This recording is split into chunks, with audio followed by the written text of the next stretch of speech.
Hello, I'm Bob Schieffer, and welcome to the CBS Evening News online edition. Just ahead, waiting for the special counsel's decision in the CIA leak case. John Roberts reports from the White House.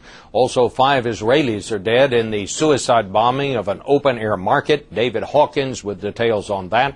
And porous borders. If any poor immigrant knows how easy it is to get into the U.S., what about terrorists? Our Eye on America series continues. It's all starting now on the CBS Evening News online edition.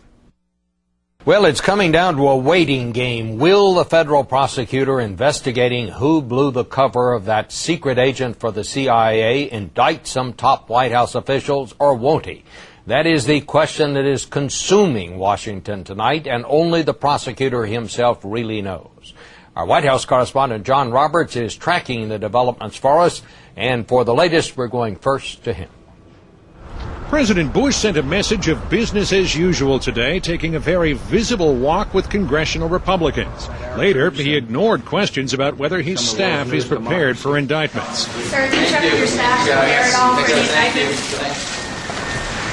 The two central figures in the case, Karl Rove and the Vice President's Chief of Staff, Scooter Libby, were both at work today. Special counsel Patrick Fitzgerald met for 3 hours with the grand jury and was giving away nothing. Thank you guys for being professional. I appreciate that. In the closing hours of the investigation, the prosecutor appeared to be zeroing in on 2 things. What Karl Rove told reporters about CIA operative Valerie Plame and whether it was common knowledge she worked for the CIA. Investigators talked to Plame's neighbors this week. Mark Lefkowitz was interviewed on Monday night. And they said, did you know Valerie Plame's identity? And I said, no. Sources say Fitzgerald also called on Rove's attorney, Robert Luskin, yesterday to go over more questions. The prosecutor, according to sources, did not indicate a decision had been made to indict Rove. Any of the possible charges in this case may be difficult to prove, especially in a highly charged political environment.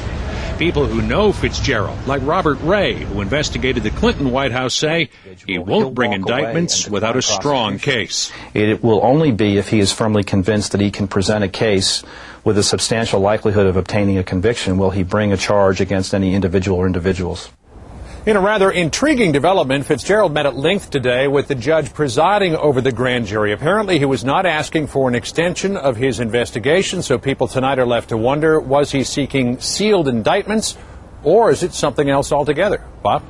John, let's bring in Gloria Borgia, our political correspondent, for a little roundtable here. Gloria, obviously people at the White House are on pins and needles, but my sense is that this is spreading beyond the White House to other Republicans. Oh, it's spreading to Capitol Hill, Bob, like wildfire. The Republicans that I talked to on the Hill use words like demoralized and frustrated to describe themselves. And they're not so much worried about George W. Bush here. They're worried about themselves and about keeping control of the House and Senate and wondering how they could do that with all of this bad news. John, is it difficult to deal with the White House these days? Has this changed things there? Well, definitely it's difficult in terms of trying to get information out about this particular case, because for the last few months they have approached every question with the same answer: we're not going to talk about an ongoing investigation. I mean, there's a palpable sense of anxiety here that is permeating the entire place, but they still are talking about policy. The policy seems to have taken, at least publicly, a back seat to what's going on with the leak.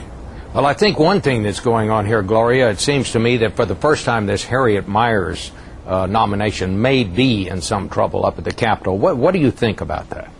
I do think it's in some deep trouble, Bob. I've been told that the White House has received a message loud and clear from key conservative senators that they do not want to vote on the Harriet Miers nomination. The question is whether the president is getting that message, and at some point whether he will be willing to withdraw the nomination. Nobody knows at this point. All right. Well, thanks to both of you. In Israel today, a Palestinian suicide bomber struck a marketplace, killing at least 5 Israelis and wounding dozens. The attack 30 miles north of Tel Aviv was the worst in more than 3 months, and it came at a time when Israeli and Palestinian leaders are struggling to keep peace efforts on track. Here's David Hawkins. The blast ripped through the open-air market, sending shrapnel and body parts in all directions. As some ran from the scene, others ran to it. desperately looking for family members who worked there but didn't answer their phones. I see people running with all covered in blood. We have to put a stop to this, because it's never going to end like this. An Israeli security official told me the suicide bomber arrived by car. He got out of the car here and then walked about 30 feet over to a falafel stand behind these fruit and vegetable markets where he blew himself up. The attack happened just a few hours after Iran's president called for Israel to be wiped off the map at a World Without Zionism conference in Tehran. An Israeli Foreign Ministry spokesman sharply criticized the statement. The president of Iran today formally endorsed suicide bombings in which Israeli citizens are murdered. Islamic Jihad says it sent the suicide bomber to avenge the killing of its West Bank leader, gunned down in an Israeli raid earlier this week. It's the first deadly suicide bombing in Israel since its withdrawal from the Gaza Strip this summer raised hopes that the cycle of violence had at last come to an end. It now appears that it hasn't. David Hawkins, CBS News, Hadera, Israel. All this week, we've been reporting on security at the borders, and tonight, what is and is not being done to keep terrorists out. Bill Whitaker now with Eye on America. Iraqi nationals arrested in Mexico sneaking into the U.S. The U.S. projects a record 4,000 immigrants from so-called high-risk countries in the Middle East and Asia will be arrested trying to enter the country illegally this year. Far more will get through. Add to that Mexico's recent seizure of high-powered weapons, including these rocket launchers in Tijuana, and U.S. officials fear a troubling new threat on our porous southern border. If it's so simple for an uneducated, impoverished laborer to come across the border, think about how much easier it is for a highly trained, well-financed terrorist. From Tijuana to Texas, the entry routes are well established and well known around the world. But nothing seems to work. This is the old wall. Behind me there is a new fence. The U.S. government has put up lights and cameras, but still the immigrants come, flooding across even where you'd least expect. Surveillance video from U.S. Army Fort Huachuca on the Arizona-Mexico border. Thousands cross here right under the nose of the military, some seen here fleeing target practice. Wouldn't a terrorist know that this is a porous border? Of course the terrorist knows it's a porous border. They were using alien smugglers and document forgers to help move people through Iran and through Pakistan. It would only make common sense that they would use that again to get into the United States. U.S. border officials are quick to point out there is no credible evidence of terrorists actually slipping across, but there are red flags. This Lebanese native living in Tijuana, convicted of smuggling 200 Lebanese into the U.S., some with known ties to Hezbollah, which the U.S. considers a terror group.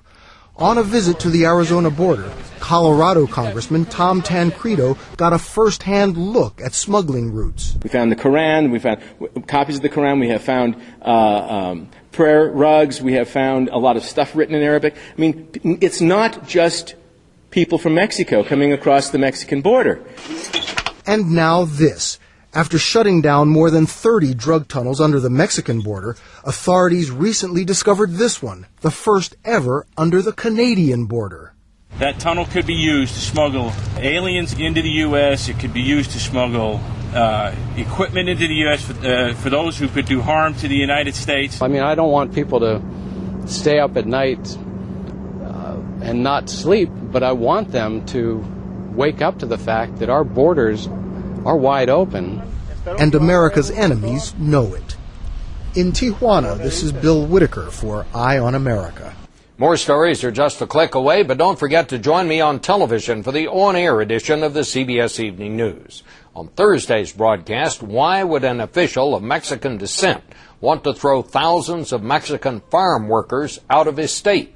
He'll tell you when our Eye on America special continues. For CBSNews.com, I'm Bob Sheever.